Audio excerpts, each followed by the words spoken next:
To's Human Rights Commission will come to order, and I want to thank all of you for being here today, especially our very, very distinguished panel. I know the co-chair and I, Jim McGovern, are very grateful for the expertise that you bring to this issue and to so many others like it. So thank you so very, very much. We do have an extraordinary distinguished panel of witnesses, and I will introduce them in a moment. Right now, I want to recognize that we have in the room with us today many distinguished guests, including representatives of the Armenian Embassy, leaders of the Armenian Church, of the Armenian American Organization, some of the most effective supporters and people of the Armenian community. As many of these supporters, they're not actually Armenian, but they are very supportive of those goals. They have rallied in the defense of their community, and they're taking responsibility. So I want to again thank you for the work you're doing generally, but also on behalf of the people of Nagorno-Karabakh. As many of you know, as the Soviet Union collapsed and the Armenian and Azerbaijan were among those countries emerging out of it, Armenians and Azerbaijanis fought a war from 1988 to 1994, driven in part by the fact that the boundaries of the new Armenian and Azerbaijani states did not correspond with the ethnic boundaries. At the end of the war, in which atrocities were committed, ethnic Armenians controlled an enclave within Azerbaijan. As we all know, it's known as Nagorno-Karabakh. Nagorno-Karabakh seceded from Azerbaijan, though that was not widely recognized, and the Armenians of Nagorno-Karabakh have defended it ever since, not permitting it to be integrated into Azerbaijan out of concern about what the government of Azerbaijan might do to them and their historical presence in Nagorno-Karabakh. We will hear testimony today on the reasonableness of this concern, and again, we will get insights on what do we do to try to mitigate any current or future bloodshed. Suffice to say is that the government of Azerbaijan does not accept the state of affairs, and I personally have been twice in Baku and have raised it personally with President Aliyev. And, you know, as we all know, ceasefires have been violated, especially most aggressively in 2020. And working together with the government of Turkey, they've attained military dominance over Nagorno-Karabakh. It has also repeatedly broken commitments, that is to say the government of Azerbaijan, to permit access to Nagorno-Karabakh, and for the past 7 years has permitted only basic medical necessities and humanitarian food supplies, with an evident intention to create a humanitarian crisis in Nagorno-Karabakh. The United States has engaged in attempts to find a peaceful solution in this so-called frozen conflict, along with the Russians and the French. But the process appears to be breaking down, and pressure is vastly ramping up on the Armenians to give way to Azerbaijan and its partner, Turkey. How far the United States, Russia, and France will go to pressure Armenians to give way in Nagorno-Karabakh is not clear, but the opaqueness of these discussions is itself a sign of concern. At this point, we don't want, in Nagorno-Karabakh today, we have a vulnerable small population surrounded by vastly larger and more powerful military forces of Azerbaijan backed by Turkey. Since 2020, Azerbaijan has been tightening a noose on Nagorno-Karabakh. Its forces have occupied much of the former territory and even territory of Armenia proper. The government of Azerbaijan has broken agreements, and it has made it much more difficult for people to get food and other goods in and out of Nagorno-Karabakh. So, as our government is leading discussions with Azerbaijan and Armenian leaders, we in the Congress have a responsibility to ask, where is all of this headed? What is the Azeri quality of mind? Above all, as these discussions continue, what would constitute adequate safeguards for the people of Nagorno-Karabakh? What is the administration doing to make sure that the capital is not starved into submission or ethnically cleansed? Our country simply cannot accept a risk of genocide or of ethnic cleansing of Nagorno-Karabakh. That's why when we mean by safeguards for the people there, I hope the administration will recognize that. And again, as Ambassador Brownback has said so well in his written testimony, the Armenians of Nagorno-Karabakh do have a right to survival in their ancestral homeland, quote, the right not to be driven out, starved, or blockaded by the government of Azerbaijan. And as our ambassador also says, The United States has a responsibility to hold the government of Azerbaijan accountable for its actions. We have a capacity to stop this religious cleansing, and we must use it. I'd like to now yield to my good friend and colleague, Co-Chair McGovern. Well, thank you very much, and I want to join Co-Chair Smith in welcoming everybody here today for the today's Tom Lantos Human Rights Commission hearing on civilian protection in Nagorno-Karabakh. Mr. Phillips and Mr. Evans and Ambassador Brownback, we're honored to have you here. I want to apologize to you in advance because some unexpected business is on the floor, so some of us will be running back and forth, and other members will probably join you as well. But we are here today because there is a growing fear among Armenians who live in Nagorno-Karabakh that they are in danger. Given the history of the Armenian people, no one should be surprised there is fear. It was only 2 years ago that President Biden officially recognized the Armenian genocide of 1915 to 1917, during which 1.5 million Armenians were deported, massacred, or marched to their deaths in a campaign of extermination by the Ottoman authorities. Those atrocities were committed more than 100 years ago, but for many Armenians it feels like yesterday. That is the context in which recent actions taken by the government of Azerbaijan are being experienced and interpreted. Azerbaijan is not Turkey, but it is a close ally of Turkey, the successor to the Ottoman Empire. People fear the Nagorno-Karabakh conflict, the longest running in post-Soviet Eurasia, could fuel a repeat of the past. It is important to remember how we got here. In 1988, ethnic Armenians living in Nagorno-Karabakh demanded the transfer of what was then the Nagorno-Karabakh Autonomous Oblast from Soviet Azerbaijan to Armenia. As the Soviet Union collapsed, tensions grew into outright war. When fighting ceased in 1994, Nagorno-Karabakh and 7 adjacent districts were wholly or partially controlled by Armenian forces. More than 1 million people had been forced from their homes. Azerbaijanis fled Armenia, Nagorno-Karabakh, and the adjacent territories, while Armenians left homes in Azerbaijan. From 1994 until 2020, intermittent deadly incidents demonstrated the ever-present risk that war would reignite. In April of 2016, 4 days of intense fighting at the line of separation killed hundreds on both sides. Full-fledged war resumed on September 27, 2020. 6 weeks of bloody armed conflict finally ended on November 10th with a Russian-brokered ceasefire. Under the agreement, Azerbaijan fully controls the 7 districts adjacent to Nagorno-Karabakh that Armenian forces had held since the previous war. It also holds a substantial part of Nagorno-Karabakh itself. The rest is patrolled by a Russian peacekeeping force, but still governed by self-proclaimed local authorities.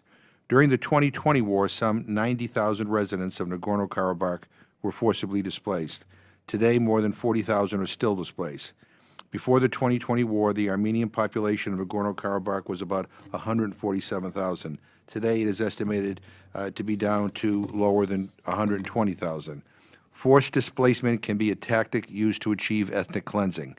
That's not always the case, but it is sometimes the case. And since the end of the war, a lot has happened. In territories Azerbaijan reclaimed, the government has gradually begun to resettle Azeris who were displaced in the 1990s. Has also taken control of more territory, some in keeping with the ceasefire agreement, some illegally occupied. In September 2022, Azerbaijani forces launched cross-border attacks in which 200 Armenians were killed or went missing, and 80 Azerbaijanis were killed. And then in December 2022, Azerbaijan began asserting control over the Lakhin corridor that connects Nagorno-Karabakh to Armenia. First, a group of activists blocked civilian and commercial traffic on the corridor, leaving thousands of Armenians without access to essential goods, including food and medicines. The Azeri government denied that the activists had its backing, but the International Court of Justice didn't buy that when this February it ordered Azerbaijan to take all measures at its disposal to ensure unimpeded movement of persons, vehicles, and cargo along the Lakhin corridor in both directions. Then in April, Azerbaijan established an official border checkpoint that means local Armenian residents cannot transit to and from Nagorno-Karabakh. The Azerbaijani community wants to talk about Azeri sovereignty, since Nagorno-Karabakh is internationally recognized as part of Azerbaijan. But the bottom line is that the Armenian population in Nagorno-Karabakh understandably feels vulnerable and at risk. So, what do we do about this? What is the pro-human rights response here? It is to ensure civilian protection, which means taking any and all actions we can to prevent further escalation of tensions that could lead to more war and new atrocities. I'm happy to say that many of us in Congress have already been paying attention. I'm proud to be an original co-sponsor of House Resolution 108, a bipartisan resolution introduced by Congressman Frank Pallone and Gus Bilirakis in February, which condemns the blockade and makes recommendations I am sure will be echoed today. They include full enforcement of Section 907 of the Freedom Support Act, and I encourage my colleagues on both sides of the aisle to co-sponsor this resolution. I also think it's important to recognize that the United States government has long supported and facilitated peace talks to resolve the Azerbaijan-Armenia conflict, including through the Minsk Group created in 1992. Multilateral efforts continue, and the Biden administration just hosted both foreign ministers for several days of negotiations last month. Although I might wish for greater transparency about the proposals under discussion, a difficult thing to do during sensitive negotiations, I strongly support these peace efforts because everyone knows a political agreement is the only feasible path forward for this entrenched dispute and the only alternative to more war. I look forward to your recommendations as to how to increase the chances of success. Again, I thank Chairman Smith for his leadership on this, and I again thank all the witnesses for being here. I thank the co-chair, you'll wait till later. I can wait. Okay. I'd like to now introduce our very distinguished panel, beginning first with Ambassador Sam Brownback. What a career Sam Brownback has had. First as a U.S. House of Representatives member, then a U.S. Senator from Kansas, Governor of Kansas, and then Ambassador at Large for International Religious Freedom. I served when he was the chairman of the Helsinki Commission, and he did an extraordinary job there as well. He has always been a principled and thoughtful voice for human rights and humanitarian concerns, and we are very honored to have him here today. He just returned from a fact-finding mission to Armenia. Our second witness is Michael Rubin, who will be coming to us remotely in a few moments. Is senior fellow at the American Enterprise Institute. He has written several books and many academic articles on Middle Eastern affairs and edited the Middle East Quarterly. He is perhaps best known in Washington, D.C. as the author of over 2,000 opinion essays in print media, and they are very incisive and authoritative pieces. We're grateful to have him here and to be willing to give us his insights. Our third witness is David Phillips, who's an academic visitor at St. Anthony College, Southeast European Studies at Oxford University.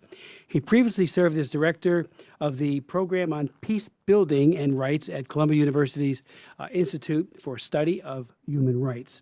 Mr. Phillips has served in the U.S. Department of State during the Clinton, Bush, and Obama administrations. He has authored many books, including Unsilencing the Past, Track 2, Diplomacy, and Turkish-Armenian Reconciliation.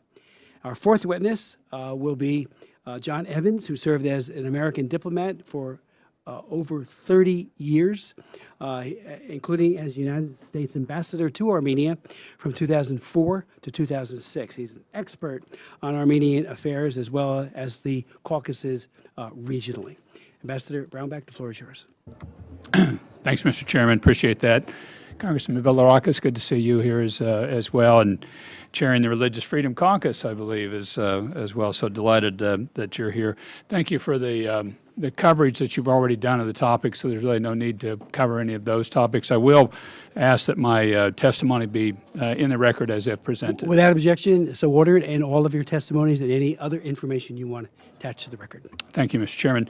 Mr. Chairman, I think just really get right to the heart of it. You've got 120,000 Christians that are being strangled, blockaded by Azerbaijan. It's against the peace agreement. It's against what the International Court of Justice has found.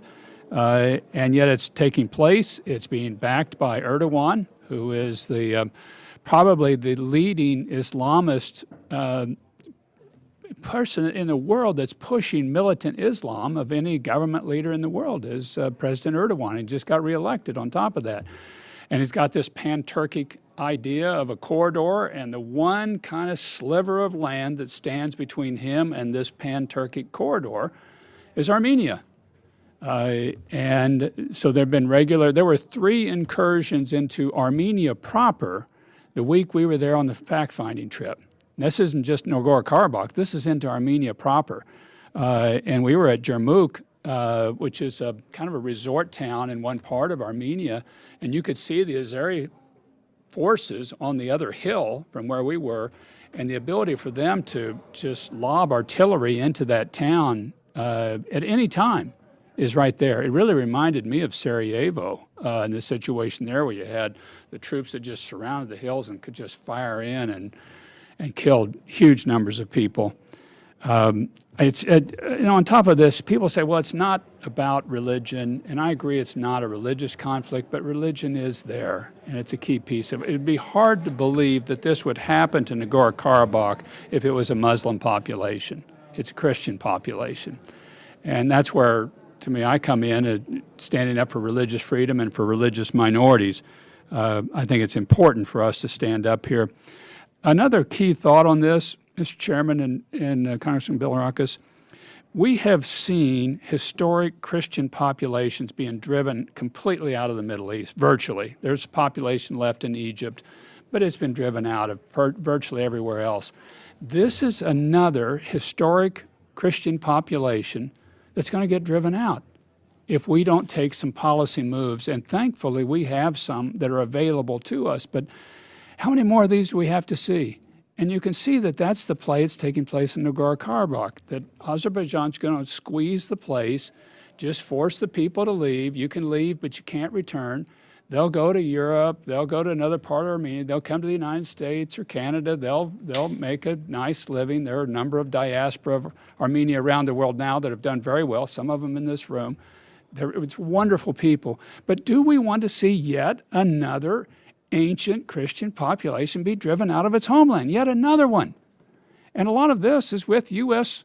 weaponry that the Azeris have, or Israeli weaponry that the Azeris have. And I just say, no, we should not have that taking place on our watch and at this time. And it doesn't need to happen. So I've got a few policy recommendations that I've put in here that I think would be important to do. One would be really for Congress to step up and take some of the lead on this.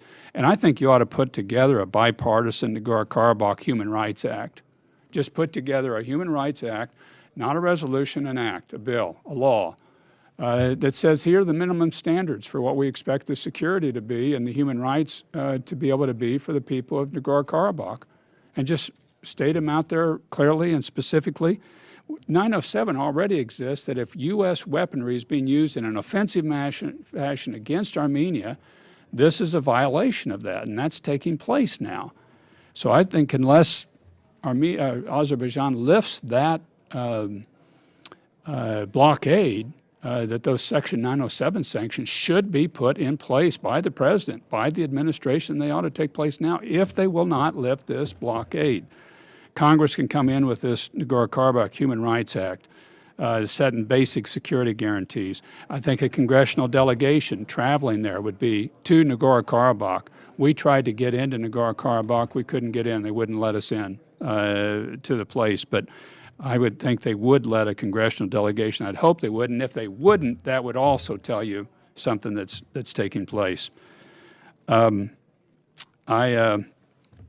think the American faith community that has really stood up. I chair an International Religious Freedom Summit, and we've got people of all faiths coming together to stand up for each other's religious freedom. And our mantra is pretty simple: religious freedom for everybody, everywhere, all the time. Well, that includes the people in Nagorno-Karabakh, that they should have that religious freedom. They should have that basic human rights standard and dignity to be able to practice their faith, even if it's different from the majority in that region. And that's why I'm here, and part of the reason that I'm standing up for them. And I would hope a broader faith community would stand up to support the people of Armenia and Nagorno-Karabakh as a religious minority in this region. And maybe it's Christians and others for Armenia and for Nagorno-Karabakh that's stepping up in that region. Mr.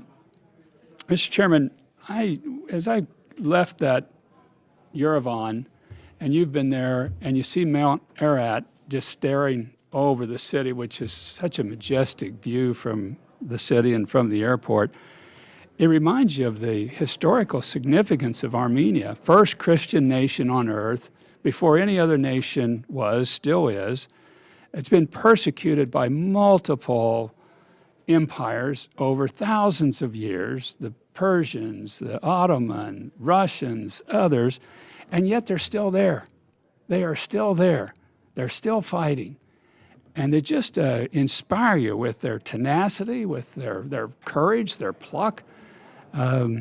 Armenia, to me, and I put it in my testimony, is really kind of the Israel of Christendom, where it stood there so long, and we should stand with them, and we should not allow them to be driven out of this ancient homeland with the use particularly of U.S. weaponry doing this. And we should stand up policy-wise here, and we should stand up compassionately. We should have, I would hope, Christian activists and others from across this country and world standing up and sending aid and support to the Armenian people like they did during the genocide that took place in 1915. Mr. Chairman, thank you very much for holding this hearing. I think it's a critical one, and hopefully this will spur some action taking place. Thank you so very much, Mr. Ambassador. You know, your Human Rights Act idea is a great one. I had written a bill that never became law called the Azerbaijan Human Rights Act, and the backlash, uninformed, out of Baku was earth-shattering as to what my motives were. There was even one Radio Free Europe reporter who, because she investigated, she was a stringer, she was a local person, but did tremendous reporting, she got a over 7-year prison sentence. So we had a hearing on her too, and we had people from Radio Free Europe, the head of it, come and testify. And we kept telling Aliyev, release these prisoners. And you're right about the issue of using American weaponry. Remember, Turkey used American weaponry in Cyprus. And so there's been a very poor track record. Of course, Turkey is not Azerbaijan, but there's a coalition, of course, there. So your idea of the Human Rights Act is a good one. We will follow up on it. I thank you for that idea. Mr. Rubin, the floor is yours. Thank you very much. Chairman Smith. Mr. Rubin, if you could suspend for 1 second. Mr. Evans, Pastor Evans. Mr. Rubin's in Portugal. He's testifying remotely, but he's there. Okay.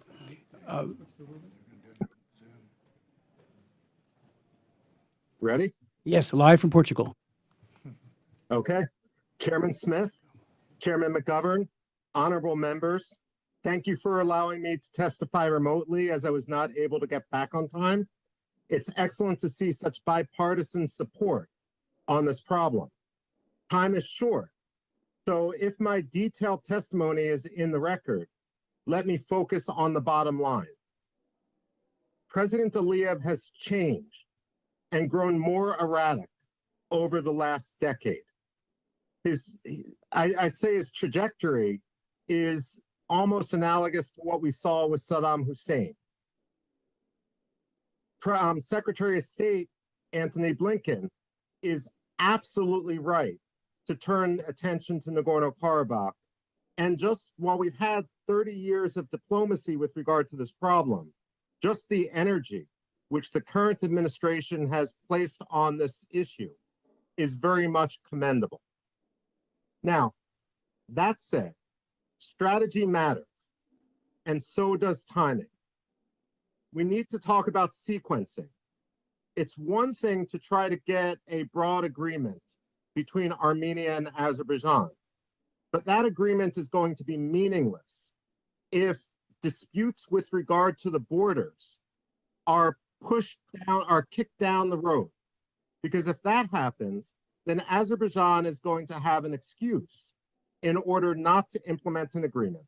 It also opens the floor, opens the possibility to have some sort of fake 9-dash line type map. And we've already heard President Aliyev saying, well, Yerevan is part of historical Azerbaijan. We need to nip this in the bud. We can't simply assume that this is a rhetorical excess, the way, unfortunately, we did with Saddam Hussein in 1990 before his push into Kuwait. I would also argue that we need to ensure that the laws which are on the books are actually implemented. The waiver of Section 907 of the Freedom Support Act does not enable diplomacy. Moral equivalence does not work. Impunity invites aggression. It's also an affront to Congress.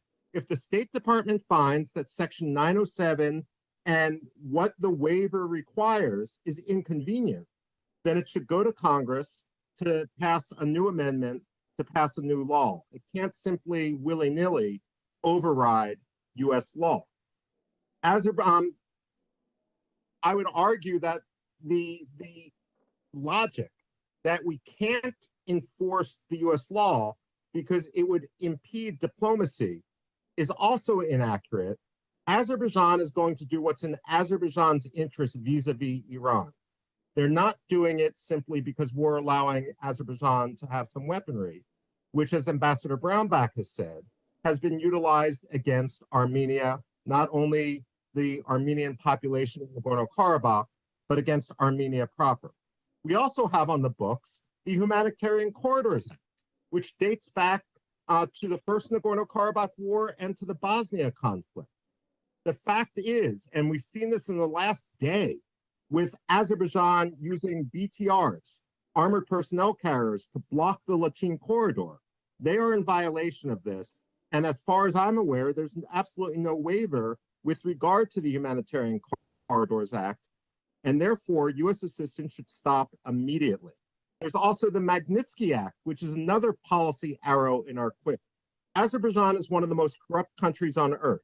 That corruption is clear because despite its tremendous hydrocarbons, its actual per capita income is less than that of Georgia and Armenia, which do not have that energy resource, which basically means that ordinary Azerbaijanis live far more poorly than ordinary Armenians and Georgians do, simply given how so many billions of dollars have flown into the Aliyev accounts, have gone into the Azerbaijani laundromat and caviar diplomacy, and otherwise been siphoned away.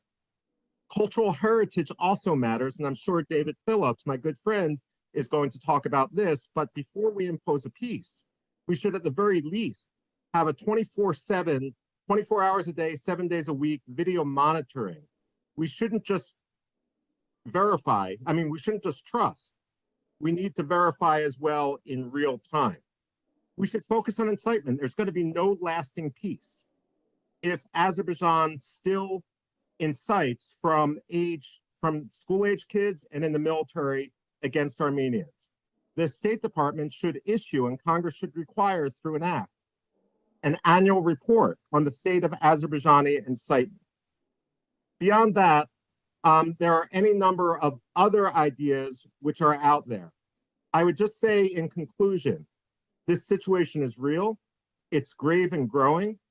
President Aliyev has become more erratic, but fortunately, we still have many policy arrows in our quiver which we could utilize.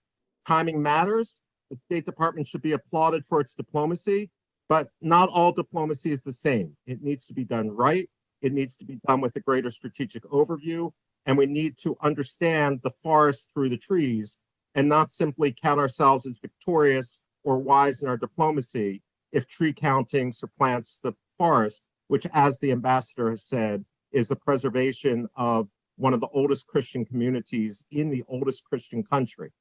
We should not simply allow that for diplomatic convenience to go by the wayside. And with that, I want to thank the panel for my time. Thank you so very much, Mr. Rubin, for your many excellent recommendations, which we will follow up on, and your insights. I'd like to now recognize David Phillips. Thank you, Congressman Smith, and thanks to Co-Chair McGovern and Congressman Bilirakis for your leadership here and around the world. I'm very pleased to be testifying alongside Ambassador Brownback, Michael Rubin for his unflagging and principled support, and John Evans, who I met many years ago in Yerevan and with whom I've maintained contact. The Commission and human rights advocates everywhere are grateful to President Biden for annually recognizing the Armenian genocide in his Remembrance Day statement. Most of you are familiar with the Turkish-Armenia Reconciliation Commission, which I chaired from 2001 to 2004. The TARC reaffirmed the applicability of the term genocide to characterize the World War I era treatment of Armenians. What we see today is a second Armenian genocide, which is underway. And the United States is simply not doing what it can do to stop this pattern, despite ample evidence of credible human rights organizations. I urge this commission to do more, including visiting Artsakh, to express solidarity there, and to make clear that American values on human rights and genocide prevention not be traded for hydrocarbons or other concessions to authoritarian leaders. As we've learned painfully in many places, deals with corrupt authoritarians end up harming the U.S., no matter the perceived short-term transactional benefits. I also want to commend the U.S. Commission on International Religious Freedom for exposing the horrible destruction of Armenian Christian churches and monuments reminiscent of the Taliban's conduct. The U.S. has several tools it can use here. Section 907 of the Freedom Support Act is frequently cited. It requires cutting off assistance to Azerbaijan for blockades and aggressive military action. Waivers of Section 907 only harm U.S. credibility. The disproportionate arms transfers to Baku at the end of the Trump administration served to embolden Azerbaijan and Turkey's war in 2020. Another U.S. law on the books since the mid-1990s is the Humanitarian Aid Corridors Act. It provides that no assistance shall be furnished under this chapter of the Arms Control Act to any country when the government of such country prohibits or otherwise restricts, directly or indirectly, the transport or delivery of U.S. humanitarian assistance. It was initiated by Van Krikorian of the Armenian Assembly, and I know Co-Chairman Smith played a very active role and was proud in securing its passage. It is obviously applicable in more areas where human rights violations take place and humanitarian efforts are frustrated.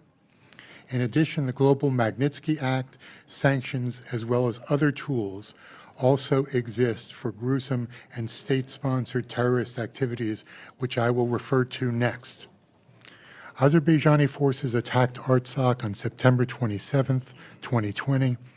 They use armed drones, heavy artillery, rockets, and special forces. They were backed by Turkish military and mercenaries, including up to 2,000 Islamist jihadis from Syria and Libya, who were promised a bounty for killing Armenians. Trophy videos of these jihadists show them boasting over Armenian bodies they had mutilated. Within days of the attack on Artsakh, Columbia University launched a research and documentation project on human rights and foreign terrorist activities in Artsakh.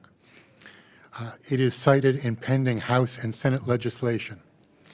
The project, in cooperation with the Artsakh Human Rights Ombudsman, documents Azerbaijan's systematic effort to drive Armenians from their homeland through killings, ethnic cleansing, and deportations.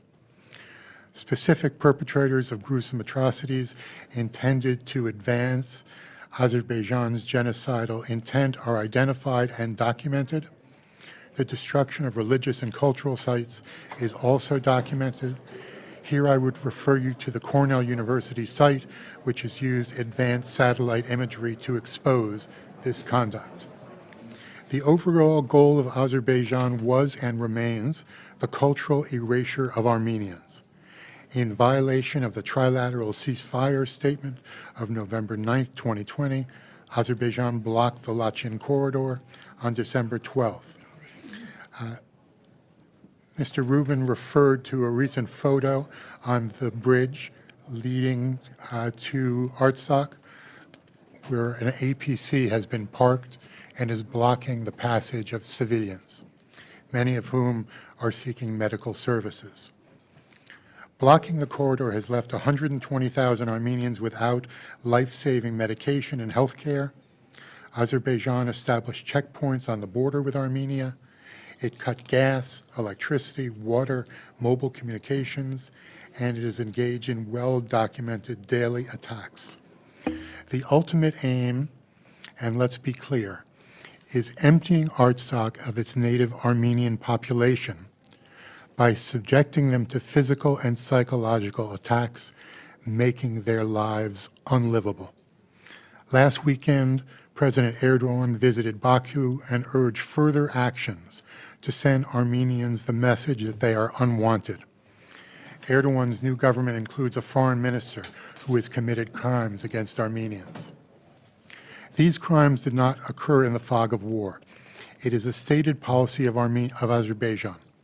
In 2004, Azerbaijani Defense Minister Safar Abiyev stated, "Within the next 25 years, there will be no state of Armenia in the South Caucasus." In 2005, the mayor of Baku addressed a German delegation. "Our goal is the complete elimination of Armenians. You Nazis already eliminated the Jews in the 1930s and 1940s, right? You should be able to understand us." Ilham Aliyev stated on December 24, 2022, "Work should focus on a single concept and policy, our return. Now the Great Return Program for Karabakh is being implemented. Inshallah, there will come a time when we develop a second Great Return Program to Greater Azerbaijan. We will drive them away like dogs." It is clear from Aliyev's actions and his hate speech that a second Armenian genocide is underway. The Erdogan regime is a full partner.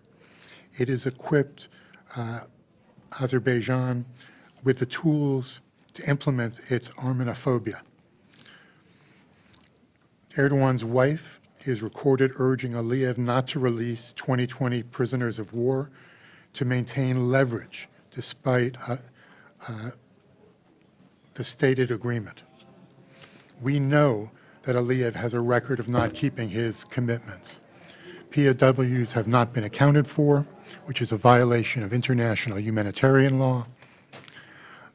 A report and study should be issued. We have already conducted research that we can make available. This commission and the administration can do much more. With a national security policy prioritizing democracy, why are the democracies of Armenia and Artsakh being asked to capitulate to the terrorism of Aliyev and Erdogan?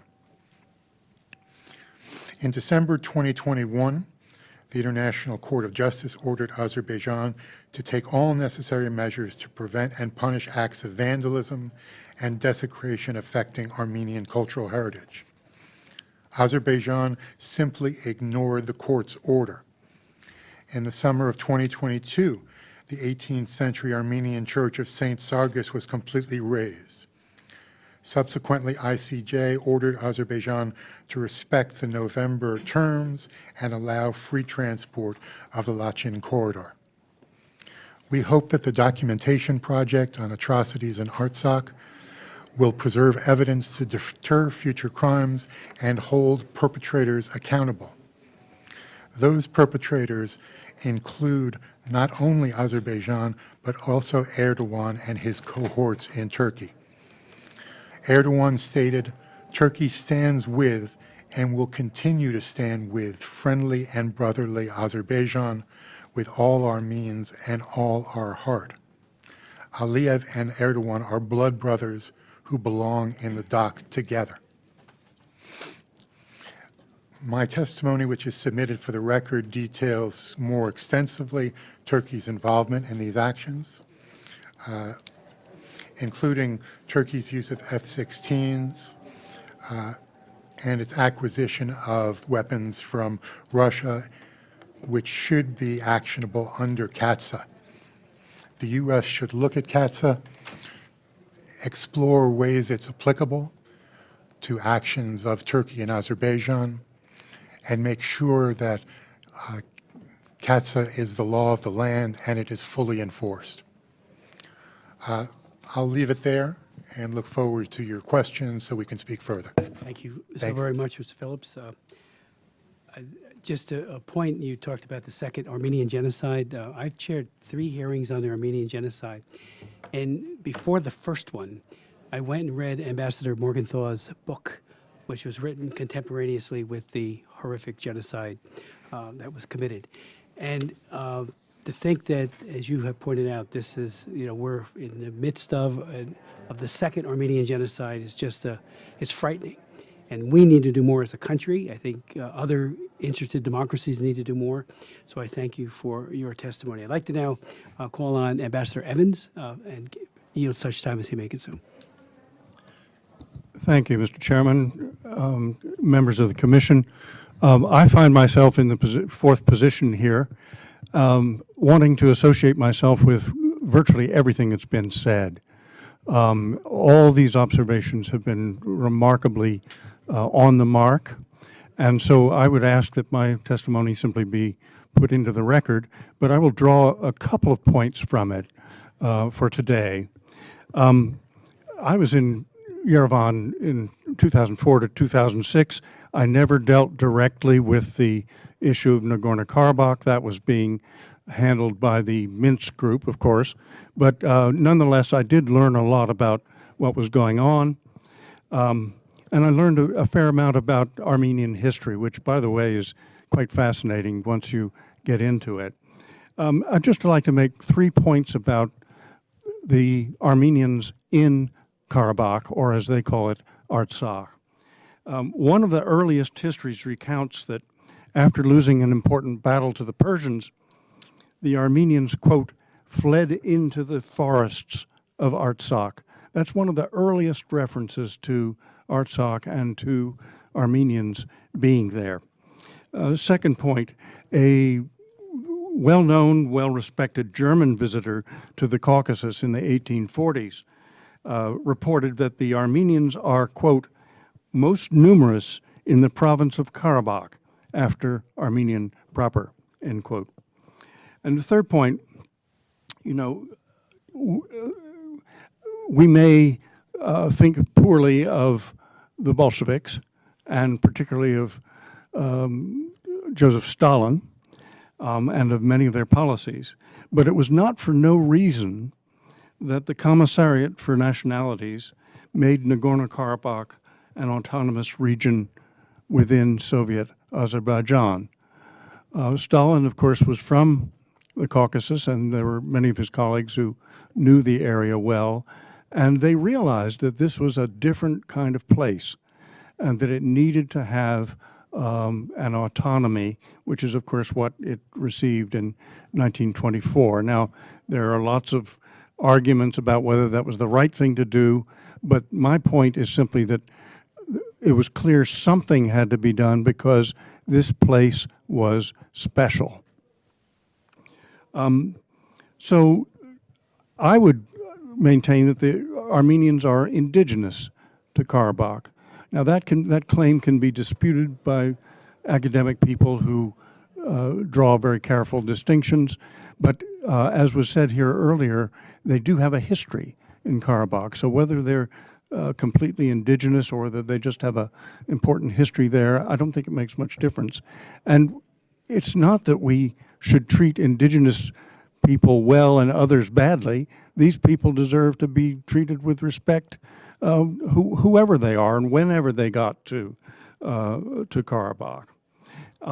Last week, our Supreme Court, I think, did something very, very noteworthy when it sided with the several indigenous tribes out west on the question of adoption of orphans. Now, orphans of indigenous families or background.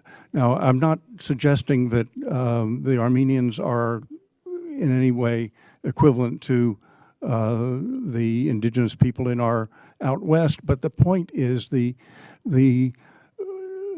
court decided to strengthen the elements of sovereignty that the people out west, the indigenous people, have. And there should be respect for these groups. And I wish Azerbaijan had that same intent or inclination. I'm going to skip over a lot of this here. One of the points, though, that is sometimes disputed is whether there really is a danger of genocide. I would say absolutely there is. It's been stated here today that the second genocide has already begun. That may be questionable, but I think there is a real danger of it, and it's not only in view of the 1915 precedent, but it's also, as David has said, it's in view of the actions, recorded actions and speech of Azerbaijani officials and politicians, and that also includes politicians in Turkey. So this is real. Now, I'm leaving out some more about the failure of the OSCE Minsk group.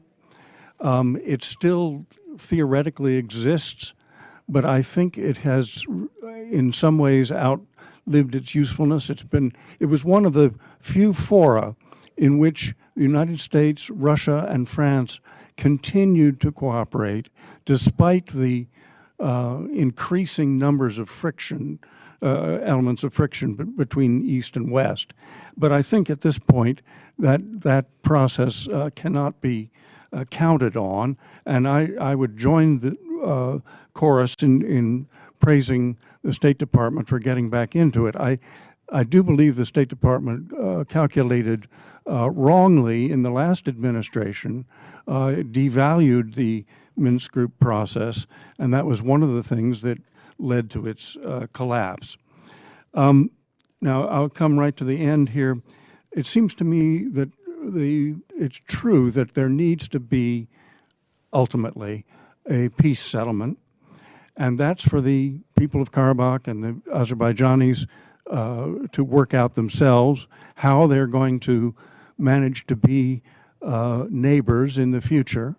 That's not our task today.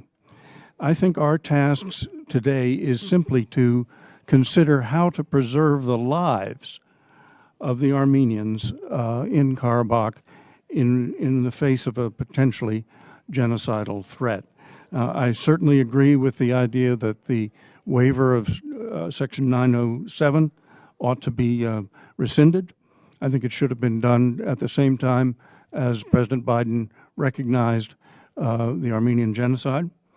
I don't know what's going on in diplomatic conversations, but I think it would be well to urge our diplomats to put the brakes on Turkish and Israeli arms sales to Baku.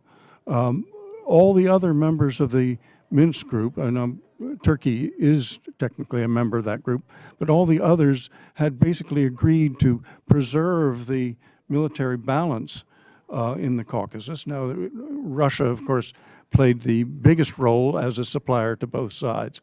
But when Israeli and Turkish high-tech drones and other equipment got in there, not to mention the F-16s, this really upset the situation and has brought us to where we are.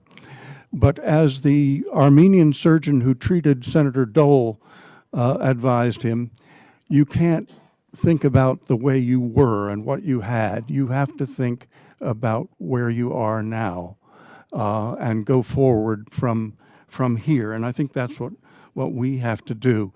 I think it would be very good to have some more high-level, and I mean top-level, discussions with Azerbaijan and make it crystal clear that the ethnic cleansing of the Armenians in Karabakh is absolutely unacceptable to the United States.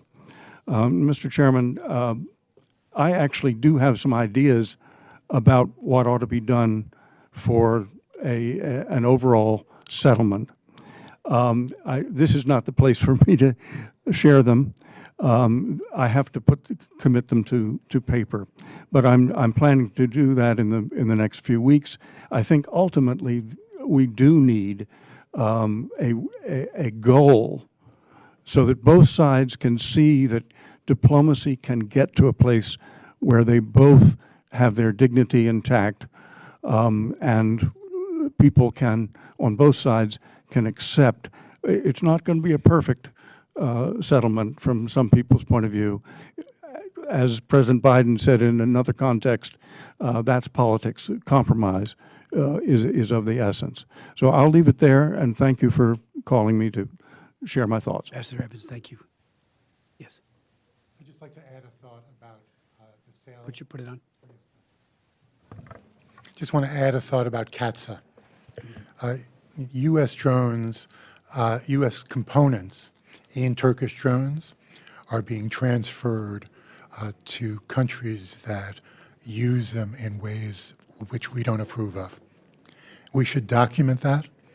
We should use CATSA, which has never really been fully enforced, as a way of enforcing U.S. interests, and make sure that there's documentation and that U.S. munitions going to Turkey don't end up in the wrong hands. Thank you. So many tremendous ideas and insights, and of course, warnings about how this is getting worse. Just a couple of thoughts. And, you know, even like the F-16s and the enhancements, I think everybody on this panel here are in agreement that it should not go to Erdogan. But there are other people who see differently, and certainly the administration might push that forward. So we got to continually monitor that. But let me just, you know, especially with his recent win, Erdogan seems to be even more aggressive and more animated in his goals. And I'm wondering if that is, you know, tipping things even further in the negative. Ambassador Brownback, having just returned, what is the level of concern among the people that you met with? Do they feel that America is doing enough or not enough? Is there more that we could be doing? I mean, I'm a great believer of the Magnitsky Act. I was the House sponsor of that bill. We added it to the NDAA, and it is a very good law for picking out individual human rights violators and the like. And it seems to me if we had a list of people that we felt needed to be sanctioned, perhaps you witnesses have some ideas of who should be on that list. As you know, Ambassador Brownback, you were one of the first ones that got into Darfur during that horrific tragedy. I went as well, but you broke ground. You were one of the first, I think, the first senator or House member to be there.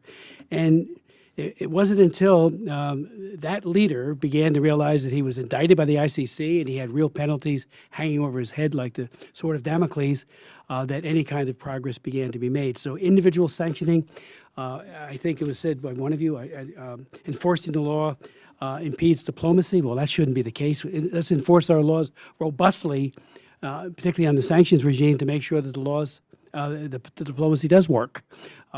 So like all of you, I'm very concerned. We are all very concerned here on this panel. And so the idea of the Human Rights Act, we'll get working on that right away, because I was kind of shocked how poorly Baku and especially Aliyev responded when they did the Azerbaijani Human Rights Act. I mean, that's all they talked about. Their Congress censored me. And it was like, okay, just release your prisoners and stop abusing them and torturing them, including the abuse that was heaped upon a journalist for Radio Free Europe. So what else do you think we need to be doing right now? I mean, is the administration doing enough? Are the people saying we've got their backs, they being the people that you met with, Ambassador Brownback? And this, just for the record, this is part one of 2 hearings that we're going to hold. The other, we're going to invite the administration. I probably will do that through my subcommittee. It's called Subcommittee on Human Rights, Democracy, Subcommittee on Human Rights and Global Health and international organizations. Because, you know, the international organizations, it seems to me, particularly at the UN, seem to be, they need to do more. We all need to step up. I mean, I remember when the Balkans War was, before they even went into Croatia, you know, I was raising issues. I went over there constantly. I met with Milosevic in Belgrade, and everybody said, oh, there's nothing you can do. And next thing you know, we had hundreds of thousands of people displaced and killed, and rapes was used as a weapon, particularly against the Bosnians. So I raised this, I mean, horrible things have already happened, but I think if I'm hearing all of you correctly, we're on the precipice of many more horrible things unless there's a tourniquet put on this immediately. Ambassador. Yeah, Congressman, I completely agree with that. But this is one, and you worked in the former Yugoslavia. You know what was setting up, and you saw it, and you yelled about it, and we didn't do anything. And later we did. I mean, later we recognized Kosovo, we armed Kosovo, and after hundreds of thousands of people were dislocated or killed and raped and everything else, here you got one where a little bit of effort by the United States right now, targeted. I mean, I really think the 907, the Magnitsky targeted. I mean, but you actually pop them on something. You stop these weapon flows from coming from us and the Israelis. We need to push on the Israelis not to have the weapons flows going to Azerbaijan. You could actually stop this thing from further developing. I really think both Erdogan and Aliyev are just continuing to push this, thinking we're distracted. Russia's the big deal here. We're not going to do anything because we like Azerbaijan helping us with Iran, so that gives them a free pass card. They can just go ahead and do these things. And I think they're just going to keep doing it until we really actually do something here. And we actually, we've listed several details of things that could happen. And I think if you did that, you ask about the people. The people in our delegation that met and talked with some individuals there, the individuals, when they found out we're from the United States, and this is primarily a Christian, Jewish delegation, it was primarily Christian groups, Jewish groups that were there, they were ecstatic we were there. They just happy somebody else cared. They have been so tied in with Russia for so long and so dependent upon Russia to help them. And now the Russians have traded them off, gave them away. They're not guarding the Lachen corridor. They're not keeping it open like they're supposed to, that they could. And so they just feel like they've been traded off by the Russians. But they know the Americans could help them, but they're not there yet. One guy gave us a great example of saying it's like the Armenians clinging to this little life raft. They've been left adrift in the middle of the ocean. They're clinging to this little life raft. And if they swim 100 meters over here, there's a big ocean liner they can get to. But they got to let go of the little Russian life raft to swim over here and to get in with the U.S. and a part of a Western support system. We got to help them. We got to encourage them. We got to tell them we will be there. We are there for you. We'll help you with weapons system to defend yourself, because we did that eventually in the former Yugoslavia. We need to do it now before it gets to be a really wild situation and you get hundreds of thousands of people dislocated. The objective here, I think, is just really clear on Nagorno-Karabakh. It's just to strangle this place and make it unlivable till people just kind of leave and go to Europe, go to the United States, go to Canada, and then it gets populated by Azerbaijan. And it's being artfully done, I think, by the Azeris, because it's just kind of a slow squeeze. So they're letting some humanitarian aid in. They let the gas flow once in a while, and then they shut it off other times. But if you're a young person in Nagorno-Karabakh, Artsakh, you're probably going, do I really need to put up with this? I'm just going to go to Europe, or I've got family members somewhere else. I'll just go. And that's the answer we've let people do for 30 years. And you've seen then the vacancy of these historic Christian populations because we've done it. And we'll take them, but that's not what we should force them to do, particularly with these policy levers we have, but we've got to use them now. I think that's the real key of this thing, is that they've got to feel some clear pushback and some line draws. Aliyev does and Erdogan does, or I think they keep pushing.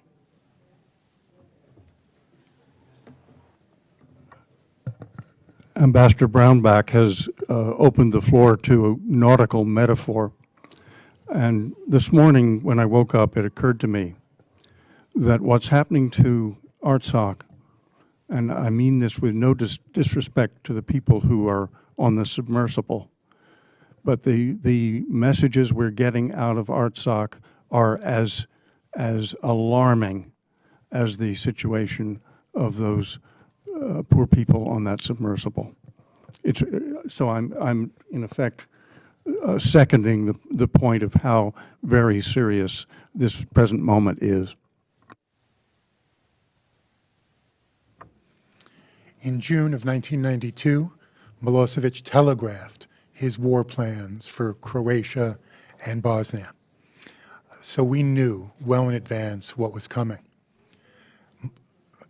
Erdogan himself has talked about revisiting the Treaty of Lausanne and seizing territories in the Eastern Mediterranean in order to capture the gas fields that are there. We should take him at his word. We have advance warning. If he does that, then NATO is called into question. Our ally Greece and Cyprus are at risk, so we should read the writing on the wall and take preventive measures. Thank you so very much. Mr. Rubin, anything you wanted to add? Do you think some of the past models are inadequate, like Kurdistan, in terms of what the international community has followed? Well, what I would argue is that the United States has much more flexibility than perhaps our diplomats realize. So, for example,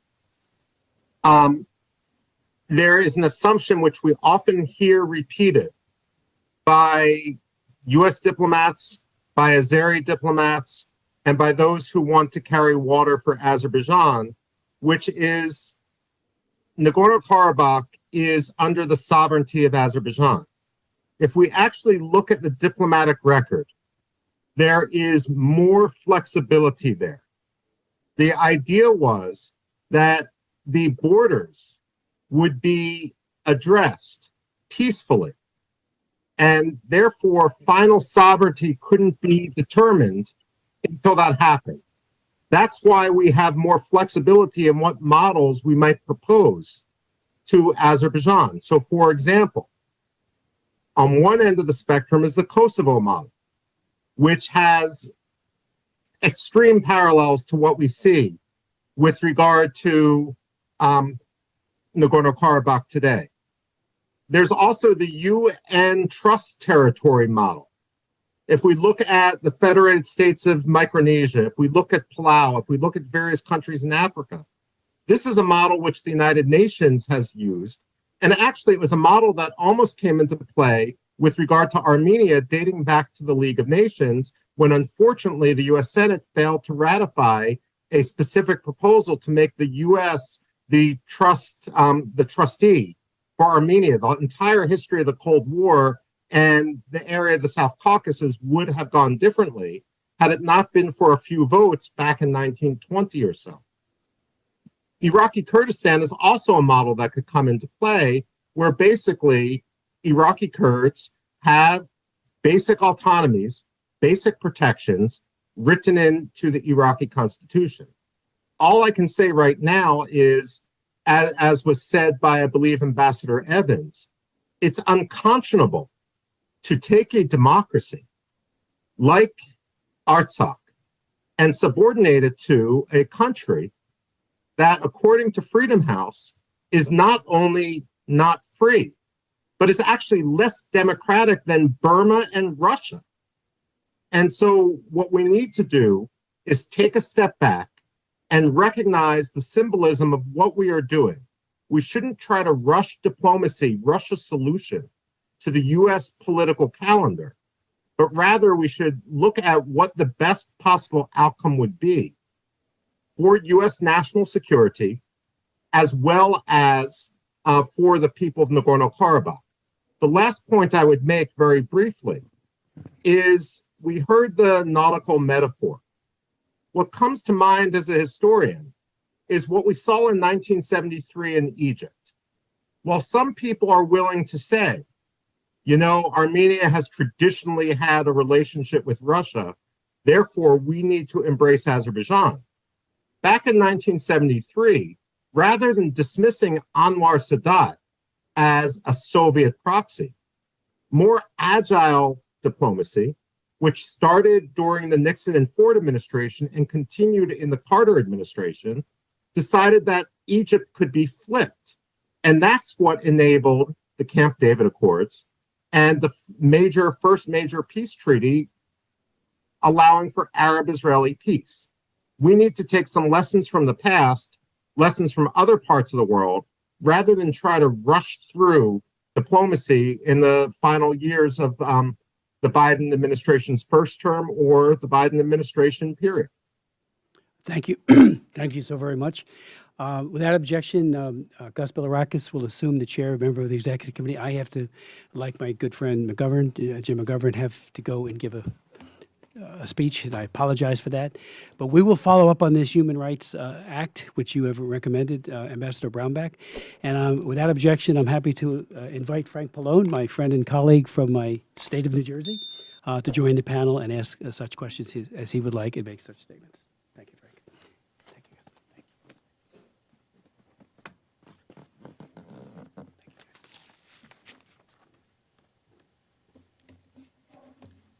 Thank you very much, and it's an honor to be in the chair and actually fill in for the great Chris Smith, and he is great, by the way. Folks, yeah, I'm going to have Mr. Pallone, who's the former chairman of the Energy and Commerce Committee, now ranking member and a very good friend, wonderful, wonderful individual, a very effective member of Congress. I'm going to have him ask any questions or make a statement if he'd like. Please, I yield to you, sir. Thank you, Congressman Bilirakis. I have a statement for the record that I'd like to submit, if I Please, could. without objection. So, But I do want to highlight some parts of it. I mean, I wasn't here for the whole panel, but I don't want to repeat anything that that you have said. But I did want to highlight a few things. The witnesses and the members and witnesses have clearly stated that this is a man-made crisis purposely created by the Aliyev regime to severely worsen the quality of life for the people of Artsakh. And I want to make that clear.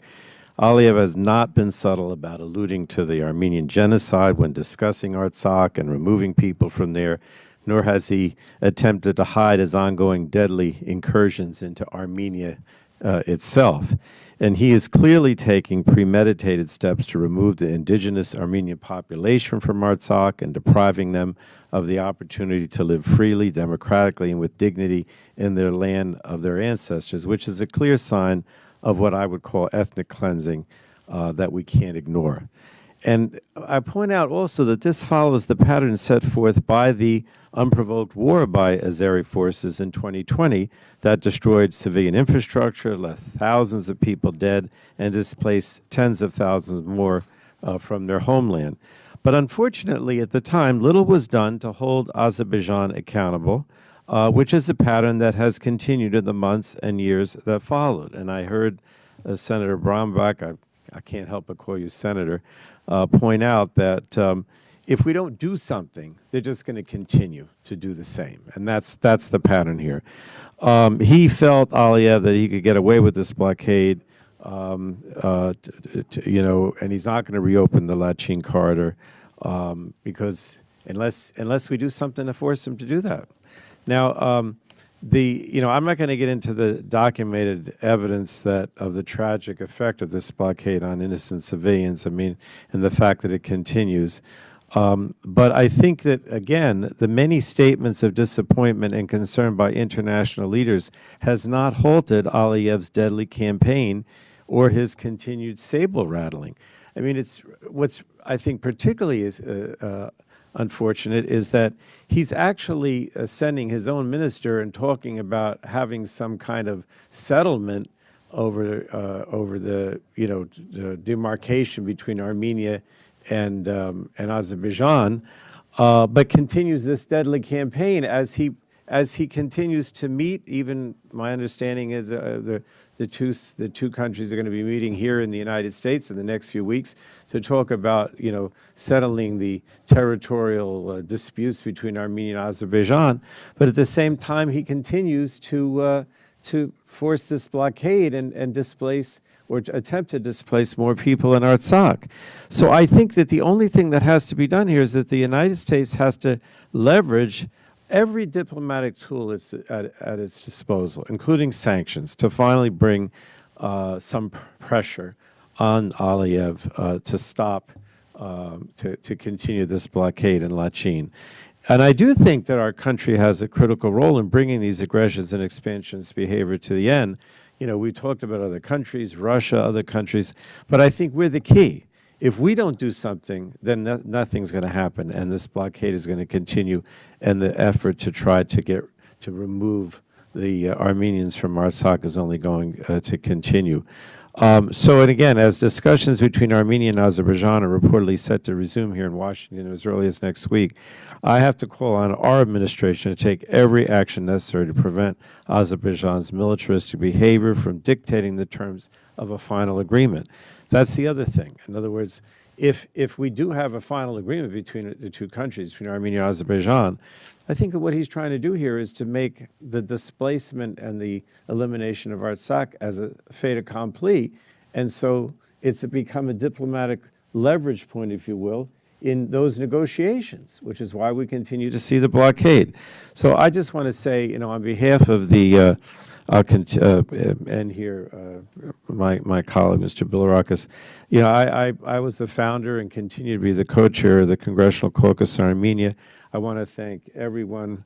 Mr. Bilirakis is also one of our co-chairs. I appreciate what the Tom Lantis Human Rights Commission is doing here. I think this is very important. And we in the Armenia Caucus, which is bipartisan, stand ready to do whatever we can with the information and the suggestions that are being made by the commission. So thank you again. I yield back.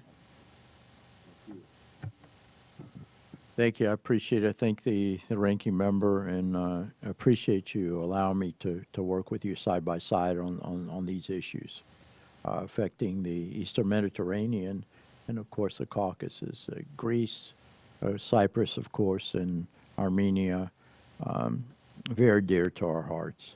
And I appreciate seeing not my fellow cousins, because I'm a Greek American, in this room. There's not even a seat that's vacant, standing room only, and it really makes a difference when you come up to Washington, D.C. And to have the panel, these distinguished presenters, and I am a little partial to Ambassador Brownback. He did an outstanding job and excellent presentation, sir. Of course, I couldn't have said it myself. I'd like to see you as the next Secretary of State in the next administration, because I know things will get done. The right thing will happen. The F-16s, folks. I mean, here that's another example, and thank you, sir, for bringing that up. We shouldn't be selling F-16s to Turkey. There's so many reasons why not, and yet we're on the verge of doing that. Now, I really implore you to contact the leaders in the Foreign Affairs Committee, even the Armed Services Committee, both in the House and in the Senate. You have a friend in Menendez, there's no question. He's married to an Armenian woman, I understand. But the others are kind of on the fence, and you can make a difference, and it has to be approved by Congress. So I just don't get it, Ambassador. I don't get it. I don't get it. What is in it for us, the United States of America, first of all, but our allies in that particular region? We've got to prevent that from happening. Again, take Erdogan, just like the gentleman said here, Mr. Phillips, take Erdogan for his word. Take Erdogan for his word. The rhetoric that's coming out of Turkey is unacceptable as far as I'm concerned as a United States citizen. So I do have some remarks, if that's okay with y'all. I have some prepared remarks. For over half a year, Azerbaijan has enforced an extended blockade of the Lakish corridor. I'm sorry if I mispronounced that. In violation of the 2020 ceasefire, I never had a problem with it until now. Azerbaijan has intentionally created an ever-growing humanitarian crisis by preventing the movement of food, fuel, medicine, supplies, and electricity to Artsakh.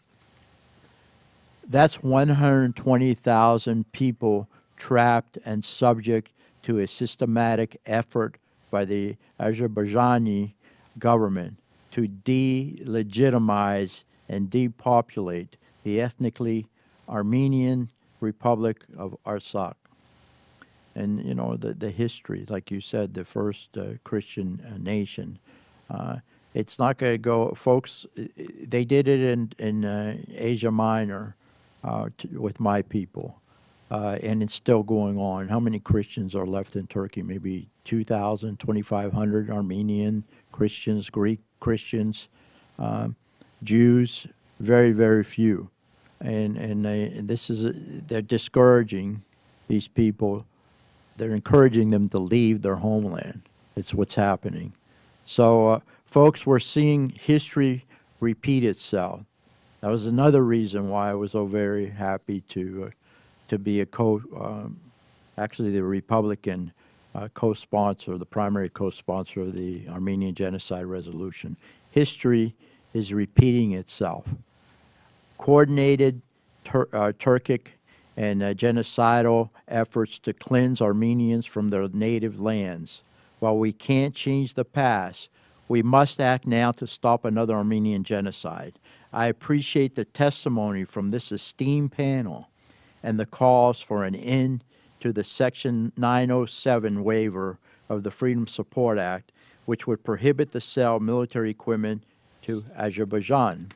You're selling it to Azerbaijan, it's just like selling it to Turkey. There's no justifiable reason to continue this waiver when Azerbaijan has clearly used this equipment to wage an aggressive war against Armenia, commit war crimes against innocent Armenians, and enforce the current blockade.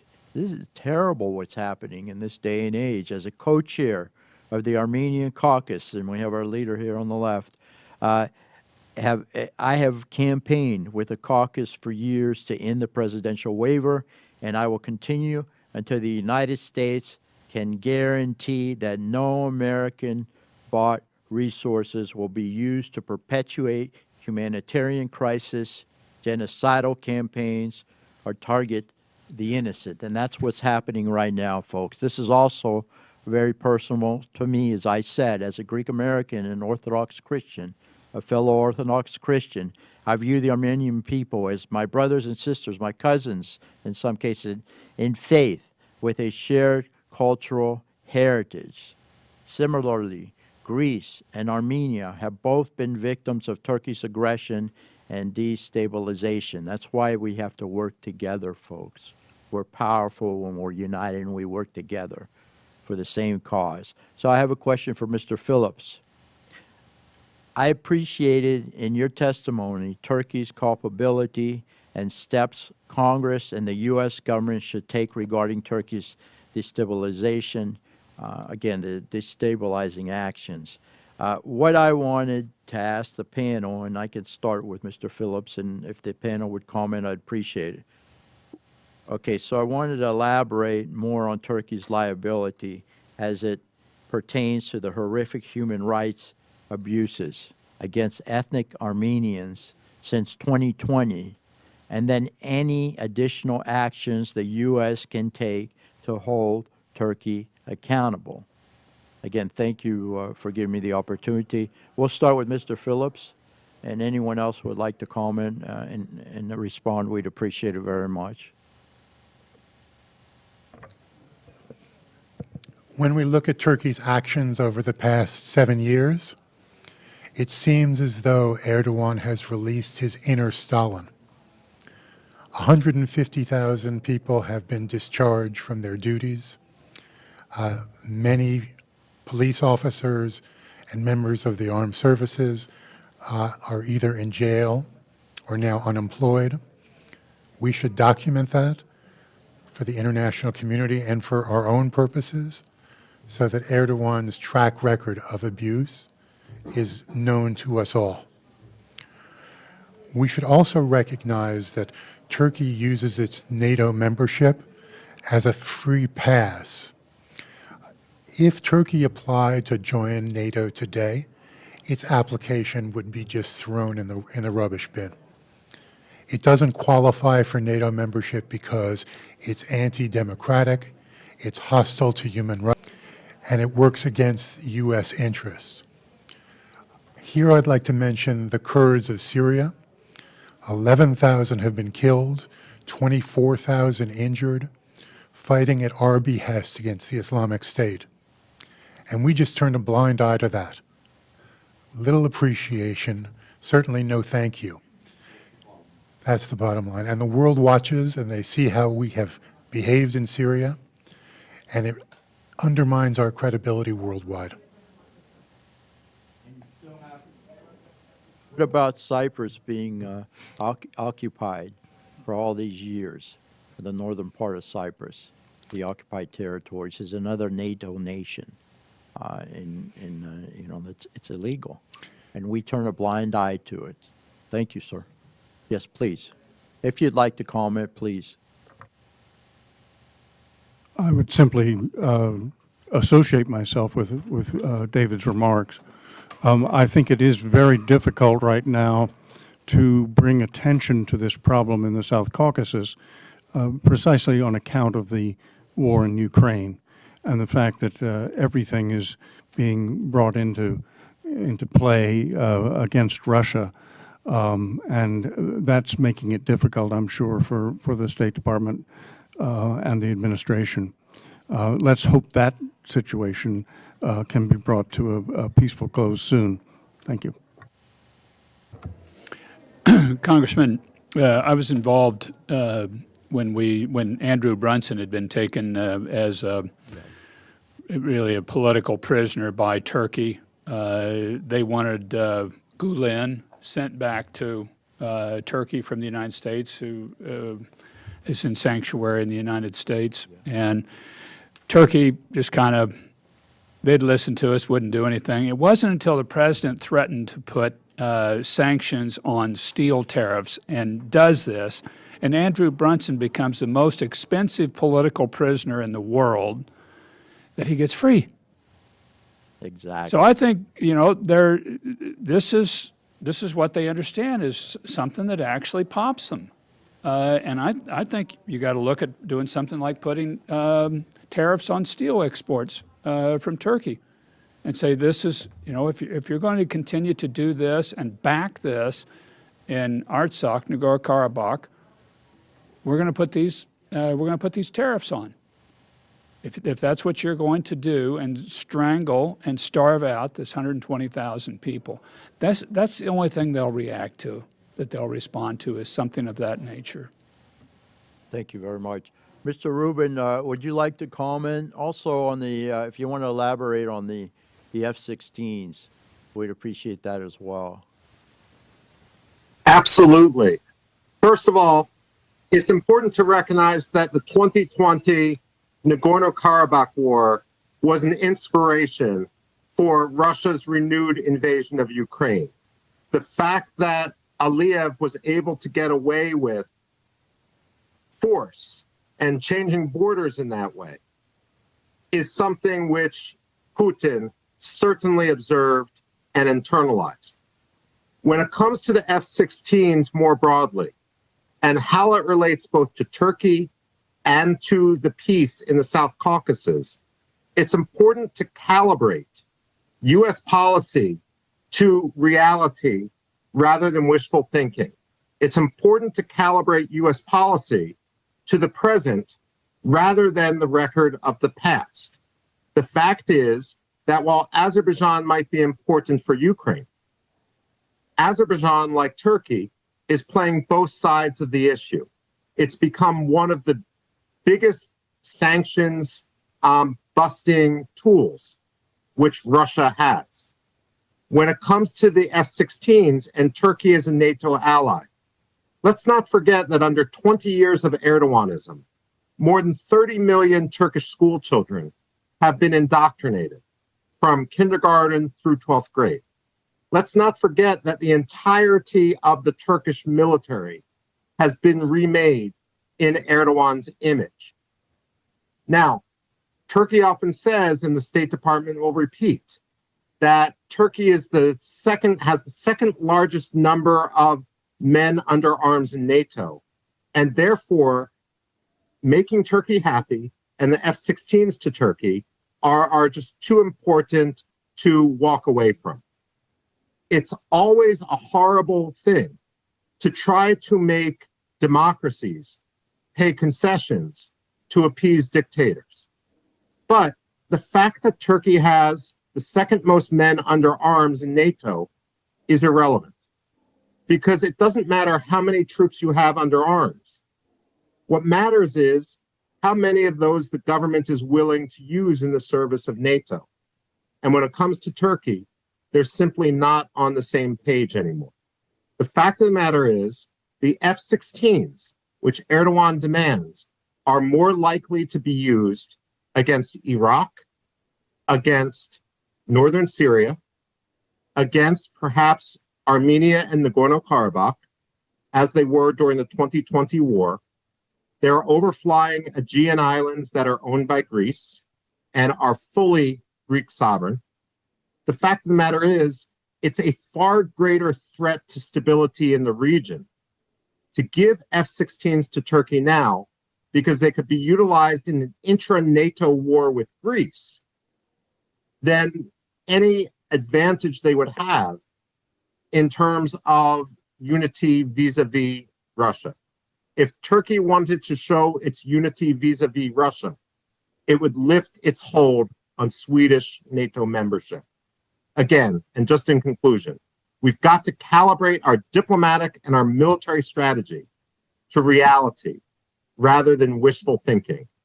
Unfortunately, this is not yet the case. Couldn't agree more. You said it all right there. Folks, I have a couple more questions, and I know that the chairman will be back if he possibly can. So the one question is for the panel, for Mr. Rubin, Mr. Phillips, and Mr. Evans, actually. And if the ambassador wants to chime in, he's certainly welcome. It is important, a matter of life and death, for Armenians that we come to an accurate judgment about Azerbaijani intentions. What evidence in words and deeds? Why does the administration not give these disturbing signs adequate weights? And I know you kind of discussed this, but please elaborate if you wish. We'll start with Mr. Rubin. Thank you very much. What I would say is that, Ilham, we need to recognize that the root of the dispute at this point in time is not simply a result of grievance over a land dispute with regard to Nagorno-Karabakh. It's an ideological dispute. It's the irredentism which Ilham Aliyev is now embracing, in which he not only will say that all of Nagorno-Karabakh should be under Azerbaijani sovereignty, no questions asked, but he will also say, and I know, for example, the Armenian Association of America and other groups have created lists of these examples, that Yerevan is historically Azerbaijani. That's like Turkey now saying Athens is historically Turkish. No one is anti-Turkish in this room or in the US government. No one is anti-Turkish necessarily in the region. What everyone wants is the same goal: a Turkey willing to live at peace with itself within its borders. And the same thing is true with regard to Azerbaijan. We need to nip Ilham Aliyev's irredentism in the bud. Any sort of wobbliness is simply encouraging greater instability down the line. We don't want to sacrifice long-term stability. We don't want to have long-term instability for the convenience of a short-term promise of peace in our time. Very good. Mr. Evans, would you like to comment, sir? I couldn't say it any better than Michael did there. I agree. Yeah, pretty amazing. Well, we have Mr. Phillips, and if you'd like to comment, we'd appreciate that, sir. So during the first days of October, we launched a documentation project on Azerbaijani atrocities and terrorist activities. We have exhaustive information, including statements, profiles of commanders. This is the kind of work that the U.S. government should have done. We stepped in and did it, and we have a volume of information that would be extremely useful to members of Congress and other human rights advocates. We'll be more than happy to make it available to you and your colleagues. Let me also state that when I chaired the Turkey-Armenia Reconciliation Commission, what Turks would repeat like a mantra is we will never act under duress. Well, what we learned from dialogue over 3 years is that Turks only act under duress. And if you don't keep the pressure on them, if you don't show them what duress means and exact a price for their crimes, they'll continue to do what they have been doing. The same can be said of Aliyev in Azerbaijan. So it's time for some tough love. Exactly. And you brought the example that the ambassador gave with Pastor Brunson. That's the only thing that got things That's moving. what they understand. I spoke to President Trump about this prior to on the Air Force One, prior to the sanctions, and it works. It works. We want them to be our allies. We want them, and we need them. If they act properly and are good allies, and true allies, NATO allies. So, in any case, I have another question here, and this is for Mr. Rubin and anyone else who would like to comment. Since the administration has already engaged as a leading party in the discussions over the future of Nagorno-Karabakh, does this not mean it has taken on some responsibility for the result? That is, if the result is tragic, will the administration bear responsibility? Mr. Rubin, please. I mean, this is very brief. Certainly, all U.S. diplomacy should occur through the filter of responsibility. We don't want to be party to an irresponsible agreement. We don't want to be party to an agreement of convenience that might look good on paper, but doesn't have a chance to actually bring peace to the region. I think we just need to see the biggest picture here, which is if after Armenia, I mean, what Russia is doing right now, considering that Russia is one of our top adversaries, is symbolically showing that if you choose democracy, as Azerbaijan flirted with in the 1990s, as Georgia embraced in 2008, and as Armenia embraced in 2018, that if you choose democracy, fine, but you're going to lose a third of your territory. We don't want to assist Russia in sending the signal to the peoples of the region, which is why it's essential that we begin to reward democracy. We begin to reward countries, recognized or not, that are doing the right thing, rather than acting in the service of dictatorships, which again, according to Freedom House, have even less freedom than Russia today. Thank you. Thank you, sir. Anyone else want to comment on that? Mr. Chairman, could, Yes. well, I was just going to say, this point really bears working on. My first bill that I put forward was working in Central Asia primarily. And what you would see taking place is as these places would kind of flirt with democracy and open societies, which is what we want, that's what we support, we think people thrive the most in that type of setting, the Russians would initially at that time just kind of do everything they could to be subversive of that, and now it's not even in a subversive fashion, it's just overt, that they want to quash any sort of democratic tendencies.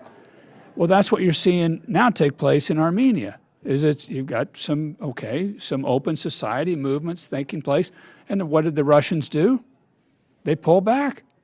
The Lechin corridor gets shut down, and so that, to me, says we've got to step in more aggressively than when the Russians are trying to quash a nascent democratic movement, and that we bear more responsibility because they're used to our response being, well, okay, they tried and it didn't quite make it, and we'll just go on some other place in the world and try to do good. No, that just sends the wrong signal. That means we need to step up more and try to help with those tendencies, and whether it's working with people and building their economy, whether it's helping them with military systems in Armenia.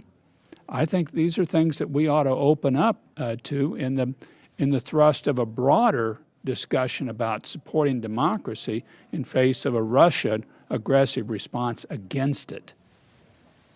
Very good. Thank you very much, Ambassador. Anyone else want to comment? Yes, sir. please. Yes, sir. So there is a doctrine that was adopted by a majority of countries in the UN General Assembly called the responsibility to protect. That gives cover to the United States and anyone else who wants to intervene to save innocence. We should look at the responsibility to protect. It's known by R2P. We should exert it as a way of saving people from aggression.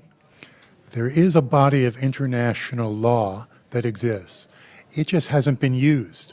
We have to demonstrate that we're capable of giving it life and enforcing it and bringing to bear the full power and values of the United States in service of humanitarian action.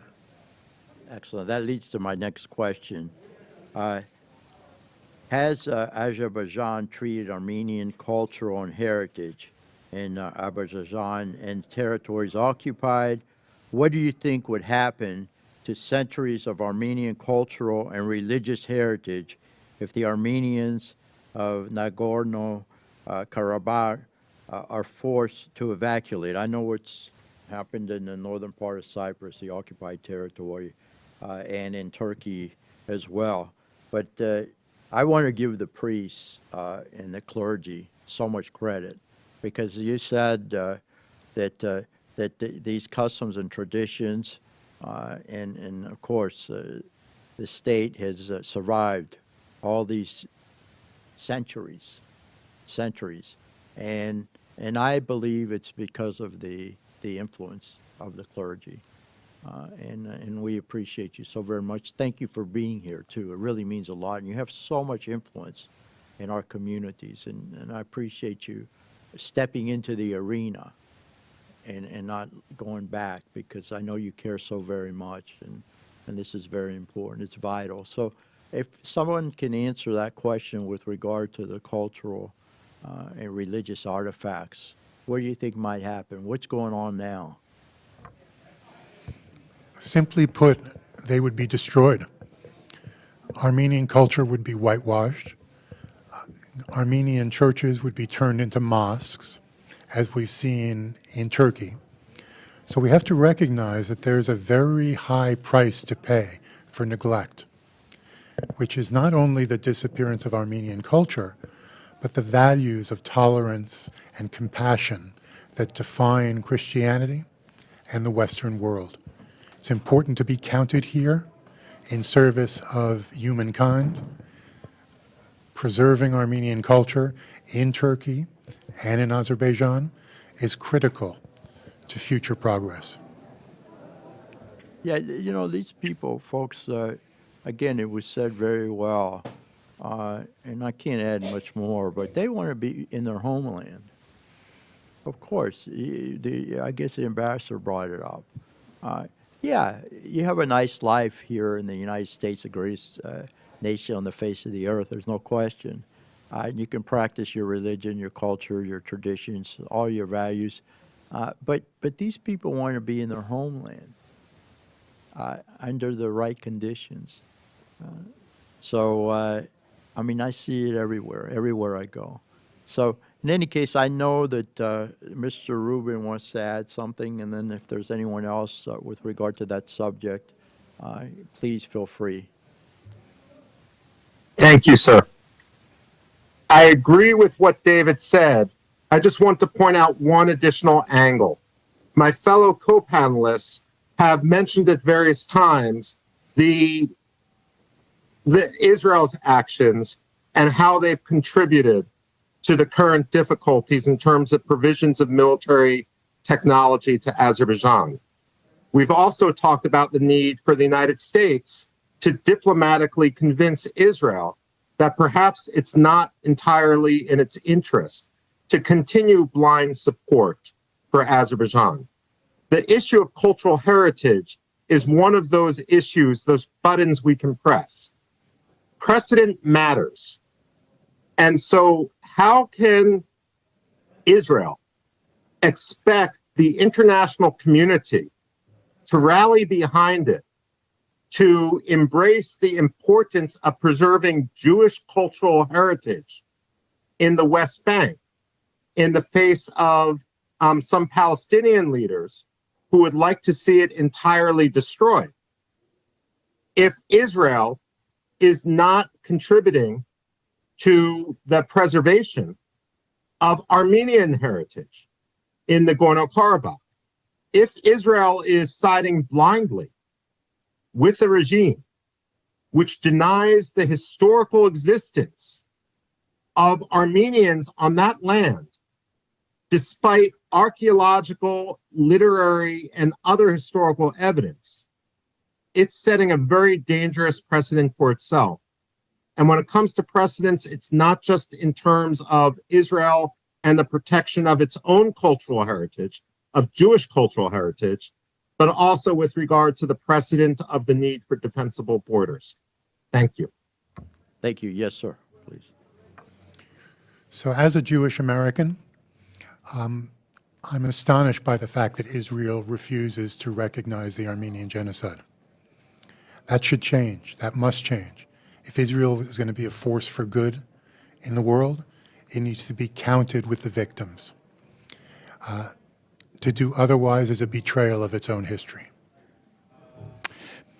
Mr. Chairman, Yes. I would just point out that I think it's about 2020, that Hagia Sophia in Turkey, at one point in time, the greatest church in Christendom, and an amazing building, absolutely amazing. You've probably been there. Yeah. I'm just stunned by it. President Erdogan changes into a mosque. What do you think will happen to the cultural sites within Armenia where that's your precedent, and that's the sort of bold step that had global implications that he's willing to take? Yeah. What do you think Azerbaijan, with Turkey's backing, is going to be willing to do in Armenia, where you're trying to create a pan-Turkic area? I think you're going to continue to see these cultural legacies just get destroyed or changed or altered. And this isn't good for anybody. This isn't good for Turkey or Azerbaijan either. I mean, people should recognize the cultural legacy and heritage that's here and honor it, and be willing to live there side by side with it in peace. That's the way forward for us as a world. Otherwise, what you're caught in is what we're getting caught in here, which is this clash of civilizations that Huntington wrote about, and that's what you're seeing taking place here. It's just not the route forward, and we've got to stand up and protect these sites so you don't get caught in a vicious cycle of these continued pushing and destruction back and forth of civilizations. To your point, thank you, sir. To your point, sir, I believe you're the one that said it. Erdogan said that he was going to do this, and nobody believed him. He was going to turn Hagia Sophia into a mosque. No one believed him. And guess what happened? It happened in 2020. I was there in 2019. And so you know, take him for what he says. Take his word for it. Again, no consequences whatsoever. No consequences whatsoever. Well, anyway, thank you very much. Does anyone else want to add to what was just said with regard to this subject? Well, I appreciate y'all very much. I guess Mr. Smith is not able to come back, Chairman Smith, so I think we've we've had a good discussion, and I appreciate the panel so very much. And thank all of you for being here. God bless you. And thank the priests because they're sticking their neck out for their homeland and their faith and their traditions. And we love you. Thank you so much. God bless. And this hearing is adjourned.